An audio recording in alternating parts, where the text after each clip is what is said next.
Hello students, welcome again to this next video lecture. Today we will talk about communicative competence once again. Okay, we have talked about this in the last class, and there are still some more things that I want you to know about communicative competence. Okay, competence means effectiveness. So let us have a revision for previous lecture. So first revision is that what we have done till now. We had talked about Barlow's model, that is sender, message, channel, receiver model, and the importance of context in communication in the SMCR model. Through the SMCR model, we come to know how important context is.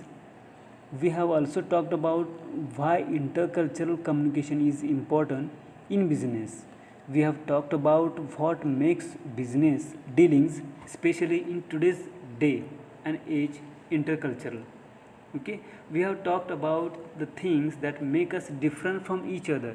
We have talked about the things that make our intra and interpersonal context different from each other. Just as a revision, intrapersonal context is the context that I have inside here. My memory, my perception, what I think about the way I think about things, that is my intrapersonal context. And interpersonal context is the environment that I function in.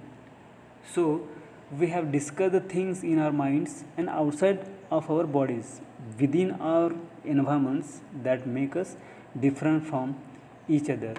Again, we have also talked about whether communication in a business settings can ever be anything but intercultural. Hmm? Okay, we have discussed the definition of culture, we have discussed the definition of intercultural, and if you want to term it that way, and we have also talked about uh, talked about and you may think about whether communication in a business settings, especially in today's day and age, can be anything but intercultural.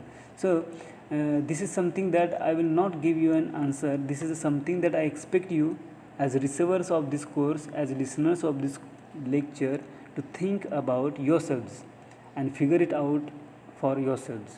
I will never give you answers because behavioral sciences are interpretive in nature. There is never a plus and minus. We function in gray areas. The next thing that we talked about was communicative competence, and we discussed interpretive competence. We talked about sizing up situations. We talked about sizing up people. We talked about sizing up relationships. We also talked about scripts, self monitors, high and low self monitors, people who like to adapt themselves to different situations, or who like to adjust their behaviors in different situations, and their ability to do so in different situations. And those are the self monitors, and we have talked about preconceived notions and how they affect our behavior with others. And then I had asked you to think about the implications of scripts, preconceived notions, and preconceptions of interpersonal relationships on interpersonal interactions, especially at work. This may seem like a lot of things, but this is something that you have to internalize as you go along. As a child, you start internalizing these things, you do not even realize it. And after going through this course, knowing the things that you do, I expect to refine those internalizations and adjust yourselves to your environment. Okay, so see here, again we talked about interpretive competence as an explanation of behavior. We will now talk about attribution theories. This is attribution theories, we are going to talk about this. Again, we talked about the interpretive competence as an explanation of the management of the self and situation. Okay, I will repeat here. We talked about the interpretive competence as an explanation of the management of the self and situation, and today we will talk about the explanation of behavior and how we explain other people's behavior. Explanations of behavior and how we explain other people's behavior, and an important part of this is the attribution theories. And attribution theories are theories that are concerned with how the average person infers the cause of social behavior. Okay, so let us move forward. See, now attribution theories typically deal with intensifying attribution biases. We really need to find out what we attribute things to and what are our biases in these attributions. We have a personality bias towards each other. Hmm? Uh, we have personality barriers towards each other in which we explain other people's behavior in terms of their personality dispositions. We say this is the characteristic of a person and so is an introvert. We may have such kind of remarks. So the person did this, so and so is an extrovert, so the person is very good at talking to people, looking at me, looking at you. Okay, so these are the some dispositions or personality biases. So we attribute people's behavior, the behavior that we see, to whatever they or we perceive them to be, and the greater the difference there is in their behavior from our expectations, the greater they deviate, the greater they deviate.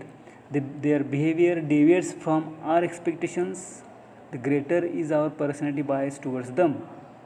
So we feel that this person just doesn't fit into the mold that I had.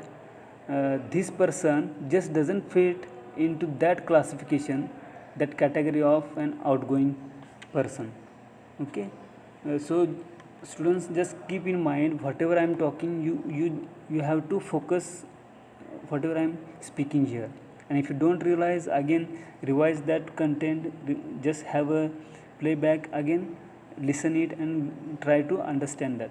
Okay, so this person, even though the person is not, we have certain notion, certain definitions of what a behavior should look like. An ideal student should be outgoing. Okay, an ideal student should be committed. An ideal student should be liking books, should be liking the library. And when my students do not do that, I say there is something wrong with this person, because students are supposed to be outgoing. Okay, so we were supposed to be our education and entertainment separate, and these days we talk about edutainment, which is a new concept. So the difference in the behaviors, you must have seen your teachers cribbing about. Okay, we all complain about how our students are, though non-serious our students are, or we are all very pleasantly surprised when many of these apparently non-serious students come up with beautiful projects. So that is, we have these personality biases that are eventually shaken up. But when we start dealing with these students, these things do creep into our interactions. The other bias we have is the situational bias towards self, which is the attribution of our own behavior to situational factors. When I am assessing others, then I say, or we say that so and so is personality has this flaw, or so and so personality is in this manner, different from what it should be like. But when it is me, I say the situations are to blame. I am, and this is a general tendency for all of us. This is a means of self preservation in some ways, but this is a general tendency. So we have a situational bias towards self. I am not the one responsible, it is my environment, it is my situation that is responsible, and all of these things creep into the way in which we design our messages. Okay, keep in mind, students, whatever we design the message, environment is responsible for that, context is responsible for that. So you all this get this information, so you know what is in fact really affecting the way we design our message. Okay, so the messages are affected by different things, and those we are going to study in the attribution theory. Okay, so next attribution theory, that is bias towards groups. Okay, so bias towards group means we explain the behavior of members of highly stereotyped outgroups. The word there should be groups. We do not belong to differently than the behavior of in-group members, such as our own friends, associates, or ethnic groups. So outgroups are the groups that we do not belong to, that are very different, that are stereotypically very different from the group that we belong to, and that are outside of our immediate frame of reference. Okay, so for example, doctors. For a teacher of communication, doctor is a highly stereotyped outgroup, very respectable, very noble. Okay, the profession doctors are supposed to be very intelligent. Of course, there is a lot of merit to that, otherwise they do not get into medical colleges. But we slot people into a different category. We say all lawyers are supposed to be experts in communication, in negotiations, in conflict management. So these are our suppositions or preconceived ideas. Okay, so these are the groups that we can affiliate with, and this is something we had talked about in the class when we discussed the differences, the things that make us different, and the things that decide or help us define our identities. We attribute the positive behavior. Okay, there are two types of behaviors or attitudes, we know, positive and negative. Likewise, there is positive behavior. We attribute this positive behavior by in group members to their personal dispositions. Disposition means nature, while negative behavior is explained in terms of situational factors. And this is something that has been proven by research. When it comes to our in group members, we say that everything they do nicely is because of their personal characteristics, while the negative behavior is explained in terms of situational factor. Somebody else is responsible because we feel that we are connected. So it's again a means of self preservation. Okay, so it is like the personality or the group culture. Because the person is a doctor, the person is not been able to come. If the person was, or maybe a teacher, the person would have taken time out, or adjusted hours. But because the person is doctor, the person is not able to make time out. So we do these things, and we have other bias, and that is how we design our messages when we are dealing with these people, or when we are dealing with others, when we refer to these people. Okay, so see here, next slide. See, so when we make references to people of our in group, we design our message differently. And when we make references to people in the out groups or in the groups that we are not a part of, we design messages differently. Okay, so we also have a bias towards culture. In next slide we observe the bias towards group. Okay, bias towards personality biases, situational biases, again bias towards groups, and right now we are discussing bias towards culture. So when we make see here, when we make, as I already explained here, again I will repeat, when we make references to people of our in group, we design our message differently. And when we make references to other people in the out groups or in the groups that we are not a part of, we design messages differently. So we also have a bias towards cultures, and we will talk about this more when we talk about high and low context in cultures.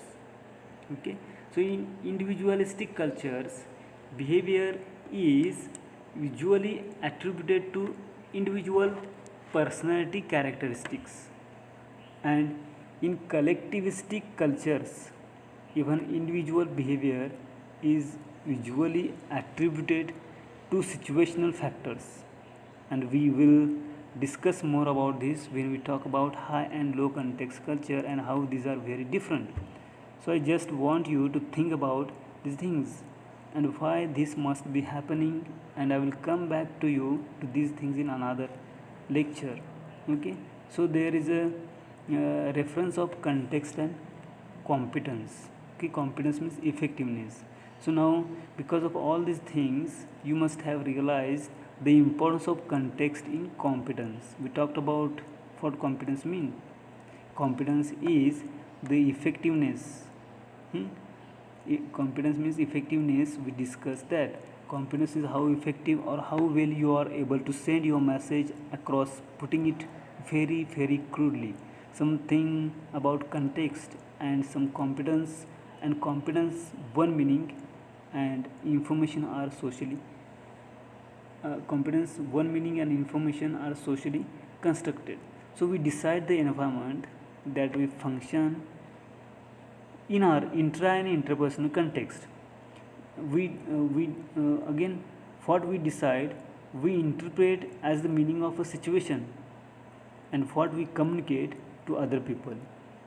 So the meaning that we transmit, the meaning we received, the meaning we make out of situation is socially constructed, and the information is also socially constructed. So we may believe that there is nothing called as hard facts because we send messages. Someone will believe it. Okay, someone will transmit the meaning, and someone will get that meaning as it is or differently. Okay, and it becomes either fact or illusion. So hard facts, from whose point of view, there is some person recording those hard facts. If there is a human being involved, the information will be constructed socially, and I will talk about this in a minute. We also discussed Berlow's SMCR model. Please remember that a communicator's competence is a function of the interpretation of the message by the receiver of the message. So a message designed in and carrying in characteristics of the sender's intra and interpersonal context, the sender's reasons for designing the message in a certain manner, and the sender's reason for choosing the channel used to send the message, and the receiver's interpretation of why the message was designed the way it was designed, and why the channel was selected, and the receiver's intra and interpersonal context in which the message is interpreted. Okay, so this may seem like a lot of things, but this is really, whatever is coming to us is always enveloped in something. We talked about bhakti. It is the emotional volitional aspect of the message that gives its meaning. Okay, so only content can be transmitted, meaning cannot.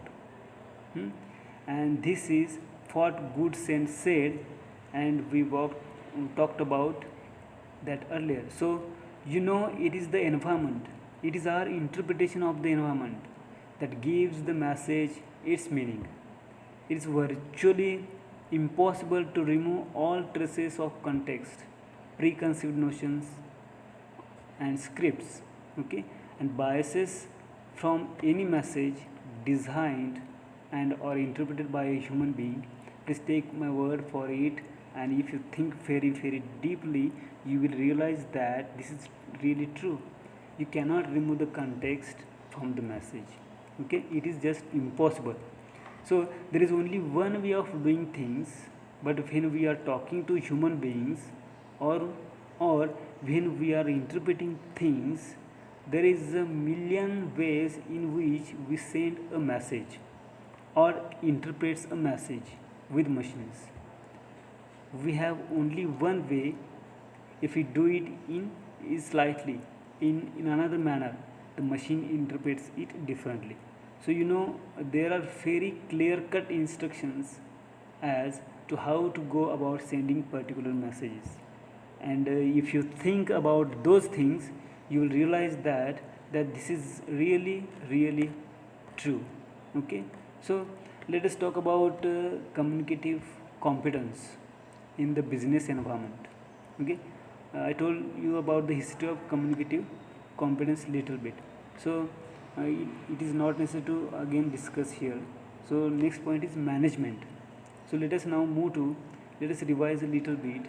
Okay, so Squires in 2001 talked about what managers do, how do managers do, what they do, and what affects managers do, and how they do what they do. And I had told you about these things, so just think about these things. Okay, so see here the managerial work which matters here as a part of management. So the nature of managerial work is such that there is a remarkable similarity in management jobs. Okay, most management jobs are very alike. There are jobs in today's workplace cluster around core management roles. The jobs in today's workplace are clustered around core management roles, which are typically interpersonal, informational, and decisional. And this is from Henry Mintzberg's paper called The Nature of the Managerial Work. And the source of this is the book on management communication by Rourke and Singh. Okay, and you have seen that book earlier in the earlier lectures. Okay, somewhere I have shown that. So management skills required by managers are technical skills which are most valuable. Okay, so these three things are very important in the management, that is technical skills, relating skills, and conceptual skills. Then what are the skills and how it is important at what stage? Let us see here.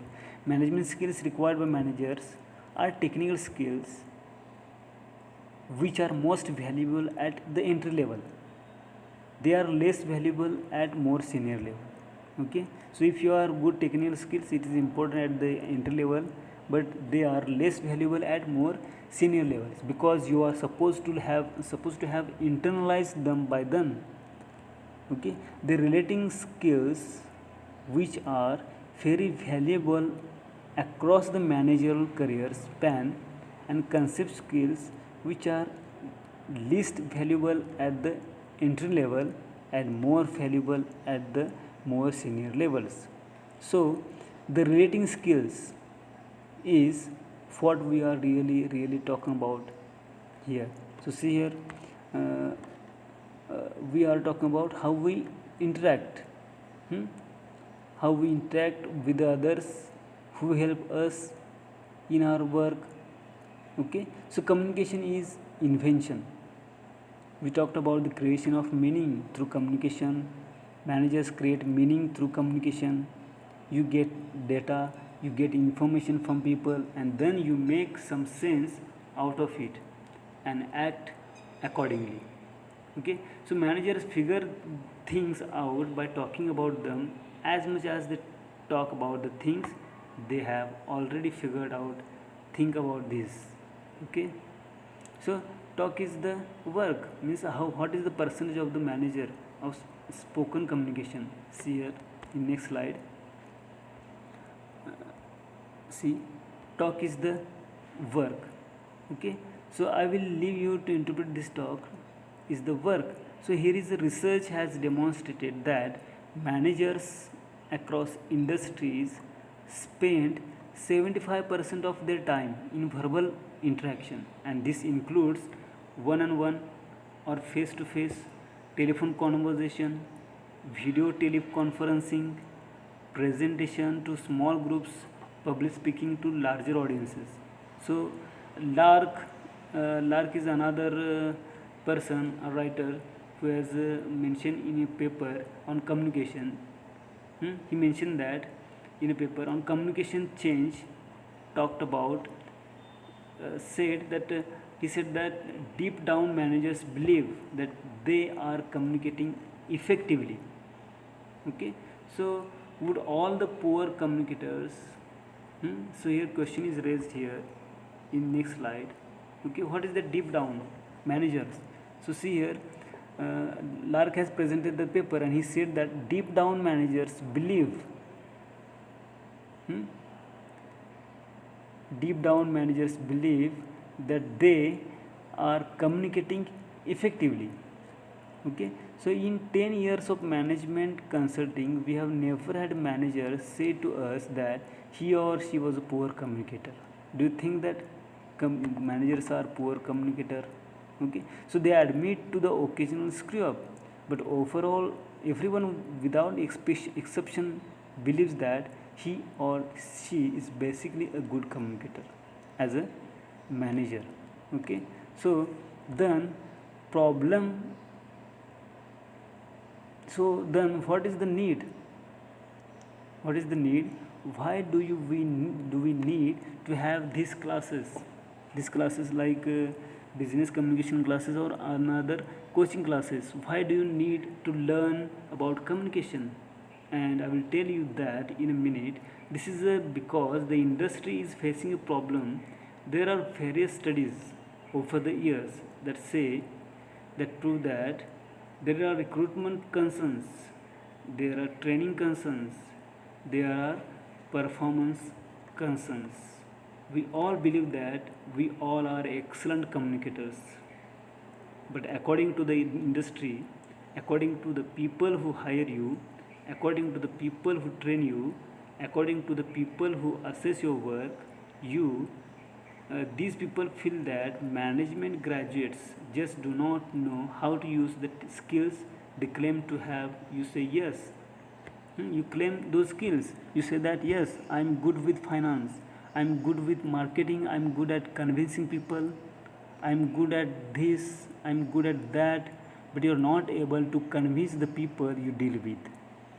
So they feel that management graduates just do not know how to use the skills they claim to have. You claim to be able to do A, B, C, but you are not able to convince the people who are affected by what you claim to do. Okay, so and they are frustrated. They are frustrated, and what are business schools teaching their students these days?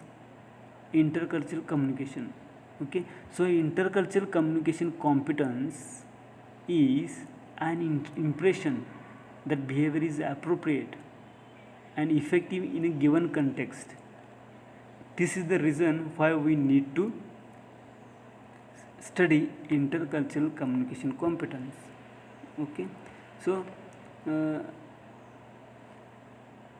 let us talk about intercultural communication competence.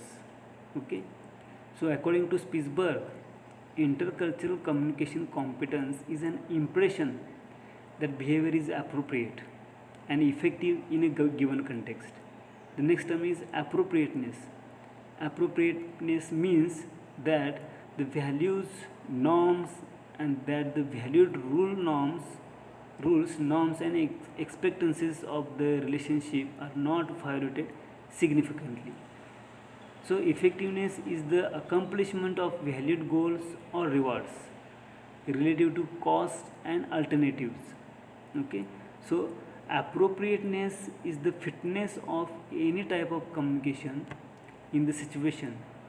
How well does the type of communication fit into this situation, or how well has the communication happened? And effectiveness is how well has this goal of the communication been achieved. Okay, so communication that is inappropriate, communication that is inappropriate and ineffective is of course completely low quality communication. That is communication that is appropriate. Okay, let me repeat here. Communication that is inappropriate and ineffective is of course of clearly of low quality. Then communication that is appropriate but effective suggests the social chameleon, that is inconstant behavior, the person who behave inconstantly, okay, who doesn't miss, who changes the color, who does nothing but also accomplishes no personal objectives through interaction. So somebody who's socially very right, but eventually the type of work that this person does is really not worth anything. Again, next point is that communication that is inappropriate but effective would include such behaviors as lying, cheating, stealing, and others socially inappropriate behaviors that get the work done, but the messages that are clearly ethically problematic. Okay, so there could be ethical issues, there could also be some social norms issues. You talk about people who are experts at their work, so and so is the excellent in at work, but when you come to the social skills, the person just doesn't know how to behave. Okay, so where that person become inappropriate. So we have such people in our environments.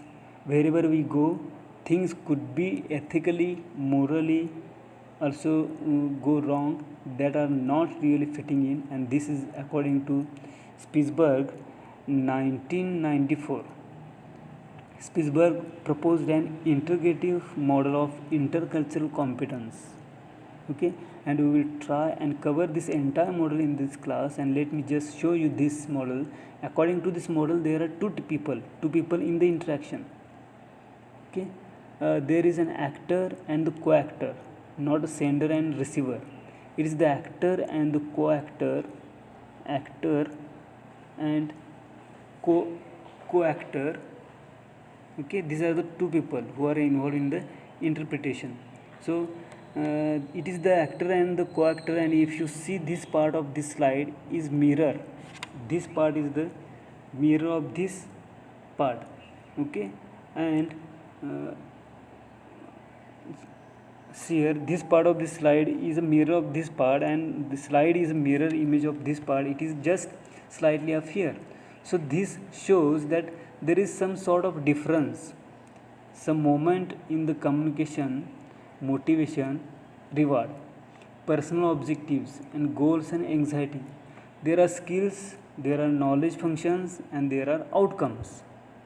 So as far as the co-actors, there is an episode in which the interaction takes place, and based on all of these things, these skills come into picture, and the composer interaction management, or the centrism and effectiveness of communication is sent out into the communication episode, and it fills into the co-actor environment. So let us stop here. We may proceed in next video lecture the remaining part. So thank you students, thank you so much.